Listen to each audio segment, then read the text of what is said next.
BRS గా మారాక నష్టపోయాం, మళ్లీ TRS గానే ఉండాలనుకుంటున్నాం. వచ్చే ఏడాది పాదయాత్ర చేస్తానన్న కేటీఆర్.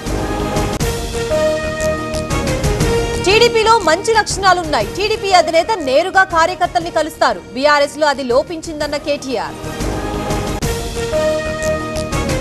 కన్నవారికి మేలు చేయకపోయినా ఓకే, కుటుంబ సభ్యుల్ని ఏడిపించొద్దు. కవితపై కేటీఆర్ కమెంట్స్. బీజేపీతో ఎట్టి పరిస్థితుల్లోనూ పొత్తుండదు. 10 ఏళ్ల పాలనలో ప్రజలతో దూరం పెరిగింది. గ్యాప్ ని నివారిస్తామన్న కేటీఆర్. కాళేశ్వరం పునరుద్ధరణపై సర్కార్ ఫోకస్. రిపేర్లని వేగవంతం చేయాలన్న ఉత్తమ్. మరమ్మతు పనుల కోసం స్టీరింగ్ కమిటీ. వైసీపీది రాజకీయం కాదు, ఉన్మాదం. గొడ్డల్ని జెండాగా చేసుకున్నారన్న నిమ్మల. అభివృద్ధిని అడ్డుకుంటున్నారని ఆరోపణ. గత ప్రభుత్వం అప్పుని బహుమతిగా ఇచ్చింది. వడ్డీలు కడుతూనే సూపర్ 6 అమలు. సంక్షోభాన్ని అధిగమిస్తున్నామన్న ఆనం. యాగంటి టెంపుల్లో అభివృద్ధి. 5.8 కోట్ల రూపాయలతో పనులు. భూమి పూజ చేసిన మంత్రి బీసీ జనార్దన్ రెడ్డి.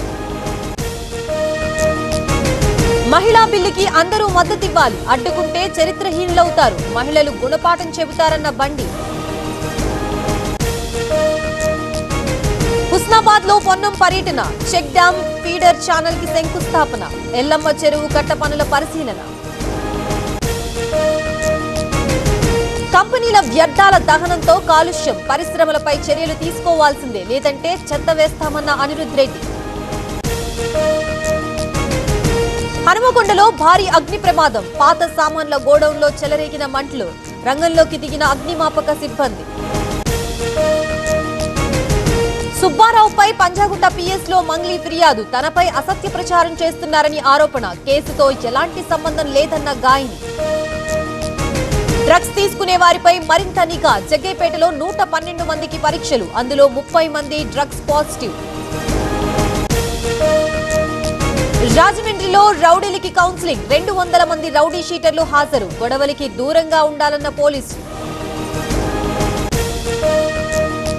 విశాఖ యారాడలో స్థానికుల ఆందోళన. చెట్టి నిర్మాణం వద్దంటూ నిరసన. పర్యాటకంగా అభివృద్ధి చేయాలని డిమాండ్. డార్జిలింగ్ లో మోదీ ప్రచారం. టీఎంసీ ముక్త బెంగాల్ కోసం పిలుపు. చొరబాటుదారుల్ని అడ్డుకుంటామన్న PM. Legendary singer Asha Bhosle కన్నుమూత. ముంబైలో తుది శ్వాస విడిచిన గాయని. రేపు శివాజీ పార్క్ లో అంత్యక్రియలు.